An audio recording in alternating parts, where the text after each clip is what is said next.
Hello students, IIT brain में आपका स्वागत। आज हम फिजिक्स में आईई इरोडो के प्रॉब्लम 3.44 पर डिस्कस करेंगे। एक बार आप पहले क्वेश्चन सुने। Two infinite plane separated by distance L carry a uniform surface charge of density sigma and minus sigma as shown in figure. The planes have round coaxial holes of radius r with L very less than r. Taking the origin O and the x coordinate axis as shown in figure, draw the approximate plot Vx for the potential of the field. यानी आपको potential और x variables के बीच में एक graph plot करके अपना outcome देना है, एक प्लॉट के रूप में अपना आपको रिजल्ट देना है। तो कैसे करेंगे उससे पहले आप एक बार समझ लें जो चित्र दिया हुआ है उसे।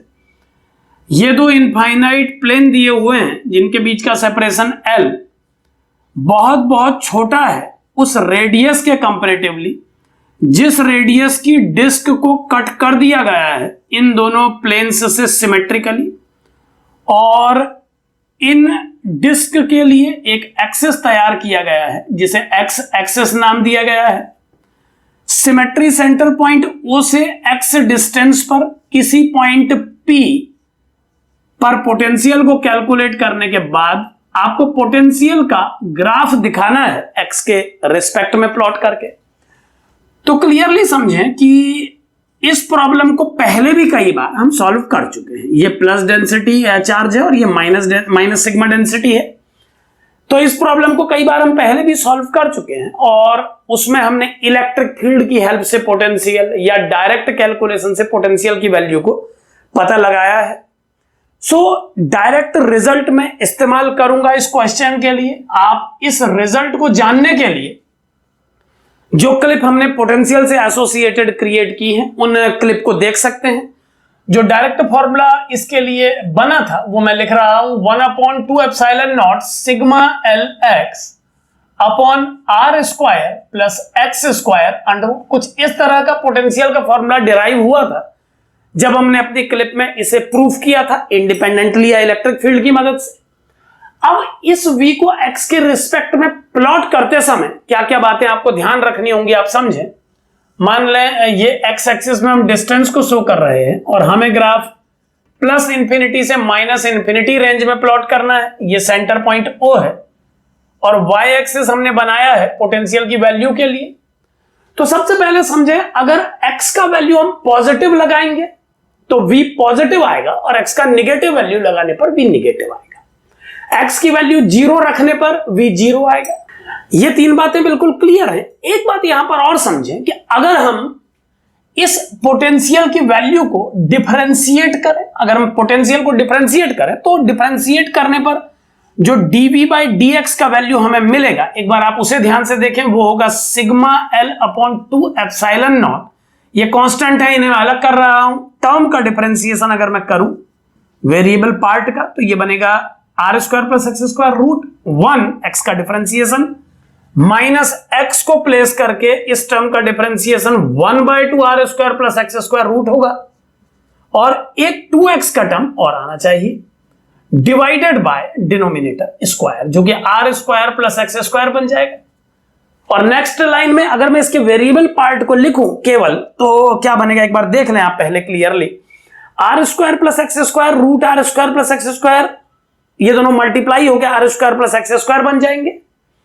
Are square plus X square में एक्स स्क्वायर माइनस करके आर स्क्वायर बचेगा न्यूमरेटर पे और डिनोमिनेटर पे ये पावर 3/2 हो जाएगी। क्या बनेगा एक बार मैं लिख देता हूं, आप देखें, sigma L upon 2 epsilon naught into R square upon R square plus X square to the power 3/2। अगर एक माइनस आई कैप लगा दूं तो आप समझ सकते हैं यही इलेक्ट्रिक फील्ड की वैल्यू है। डायरेक्ट इलेक्ट्रिक फील्ड का रिजल्ट ही हम यूज कर रहे हैं। जो आउटकम आया है आप देख पा रहे होंगे, ये आउटकम x की किसी भी वैल्यू के लिए पॉजिटिव ही होगा। x पे स्क्वायर लगा हुआ है और कहीं x का कोई और वेरिएबल नहीं है, तो क्लियरली x की वैल्यूज के टर्म में v एक इंक्रीजिंग फंक्शन है। यहां पर आप देख पा रहे हैं इस डिस्कशन से ये बात बिल्कुल क्लियर हो जाती है कि v एक इंक्रीजिंग फंक्शन है x के लिए। यानी ग्राफ कैसा बनना है उसका एक प्री एस्टिमेशन हमने लगा लिया है। हमें एक ऐसा ग्राफ प्लॉट करना है जो कंटिन्यूअसली इंक्रीजिंग होना चाहिए x की किसी भी पॉजिटिव नेगेटिव वैल्यू के लिए, क्योंकि ये टर्म हमेशा पॉजिटिव रहेगा। x की वैल्यू 0 रखने पर इसकी वैल्यू 0 आएगी, दूसरा आउटकम हमने ये निकाल लिया है, यानी ये ओरिजिन से पास होने वाला ग्राफ होना चाहिए। और एक इंपॉर्टेंट टर्म पे और विचार करें कि अगर मैं इसमें लिमिटिंग कंडीशन लगाऊं, limit x tends to infinity, तो इस वाले टर्म को मैं अरेंज करके क्या लिख पाऊंगा समझे। इससे पहले मैं ये सिग्मा एल को ब्रैकेट से बाहर कर ले रहा हूं ताकि मेरे पास केवल वेरिएबल पार्ट रहे। और अब अगर मैं इस वेरिएबल पार्ट का अरेंजमेंट करूं तो ये बनेगा 1 upon under root R square upon X square plus 1। आप देख सकते हैं मैंने एक्स से न्यूमरेटर डिनोमिनेटर पर डिवाइड किया है। एक्स को इनफाइनाइट पुट करते ही ये टर्म 0 हो जाएगा और ये आउटकम 1 आ जाएगा, यानी पोटेंशियल का value sigma L upon 2 epsilon naught into 1 बन जाएगा। यानी इनफाइनाइट पे जाते जाते ये पोटेंशियल सैचुरेट हो जाएगा। एक बात यहां पर और ध्यान दें कि अगर मैं x का वैल्यू माइनस इनफाइनाइट पुट करूं तो माइनस इनफाइनाइट पुट करने पर ये जो न्यूमरेटर वाला टर्म है, आप देख पा रहे होंगे कि माइनस इनफाइनाइट पुट करने पर ये जो न्यूमरेटर वाला टर्म है, ये न्यूमरेटर वाला टर्म नेगेटिव वैल्यूज देगा। सो आप इस रिजल्ट को minus sigma L upon 2 epsilon not मान सकते हैं। सो पॉजिटिव साइड ये ग्राफ प्लस वैल्यूज देगा, नेगेटिव साइड ये ग्राफ नेगेटिव वैल्यूज देगा। आपके जो आउटकम आ रहे हैं, अगर सभी आउटकम्स आप सही ढंग से समझ चुके हैं तो आप अगर प्लॉटिंग करें तो कैसा प्लॉट बनेगा एक बार देखें। आपको एक इंक्रीजिंग कर्व बनाना है थ्रू आउट। नेगेटिव इंफिनिटी के लिए minus sigma L upon 2 epsilon not, इस स्टेप को ध्यान से समझे। नेगेटिव एक्स की वैल्यूज के लिए माइनस में आना है और पॉजिटिव वैल्यू के लिए प्लस में आना है। लिमिटिंग वैल्यू कैसे निकली आप यहां पर देख लें इस एक्सप्रेशन को। ये टर्म 1 हो गया लिमिट एक्सटेंडिंग टू इंफिनिटी के लिए, और -1 हो जाएगा limit extending to minus infinity के लिए।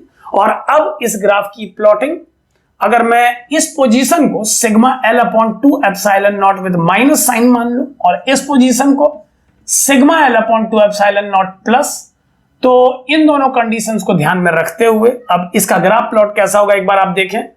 यहां से मैं इस ग्राफ को सैचुरेटेड वे में स्टार्ट कर रहा हूं और मुझे ध्यान रखना होगा कि ये इंक्रीजिंग है और ओरिजिन से पास होगा और उसके बाद ये फिर से सैचुरेट हो जाएगा।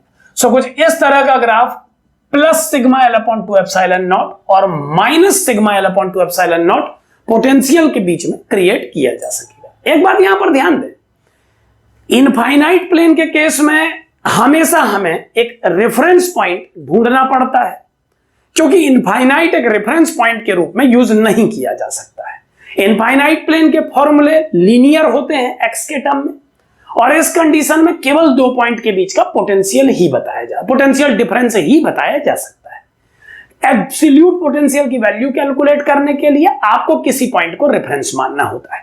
सो ऐसे में हम सिमेट्रिक पॉइंट्स ढूंढते हैं। इस केस में इस प्लस प्लेन और माइनस प्लेन के बीचों बीच ओ से पास होने वाले प्लेन पर हमने मोस्ट सिमेट्रिक पॉइंट ओ को चुना, जो कि इस प्रॉब्लम के लिए एक reference point zero potential point का रोल प्ले कर रहा है। सो इस पॉइंट के पोटेंशियल को जीरो कंसीडर करते हुए प्लस इंफिनिटी और माइनस इंफिनिटी पॉइंट के potential plus sigma L upon 2 epsilon naught और minus sigma L upon 2 epsilon naught मालूम चले। सो इस तरह से एक रेफरेंस पॉइंट ढूंढ के आप इनफाइनाइट प्लेन के क्वेश्चंस को सॉल्व कर सकते हैं। एक बात यहां पर और ध्यान दें, सिंगल प्लेन के लिए किसी पॉइंट पर पोटेंशियल निकालने का सवाल वैसे भी पूछा नहीं जाएगा कभी।